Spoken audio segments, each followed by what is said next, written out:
we are having one of this candidate, Nikita. Now today we are going to discuss how the QSPIDERS are to get place. Hi Nikita. Hi. Yeah, Nikita. My name is Nikita. I'm basically from Karnal, Haryana, and I recently got placed in Python Django developer, and my package is 450.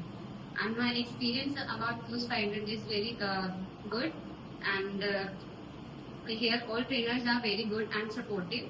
And I would like to give special thanks to Nadeem sir for teaching Python and Django so well.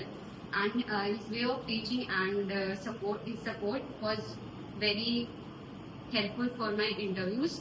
And presentation, mock and drawing sessions really helpful for our interviews.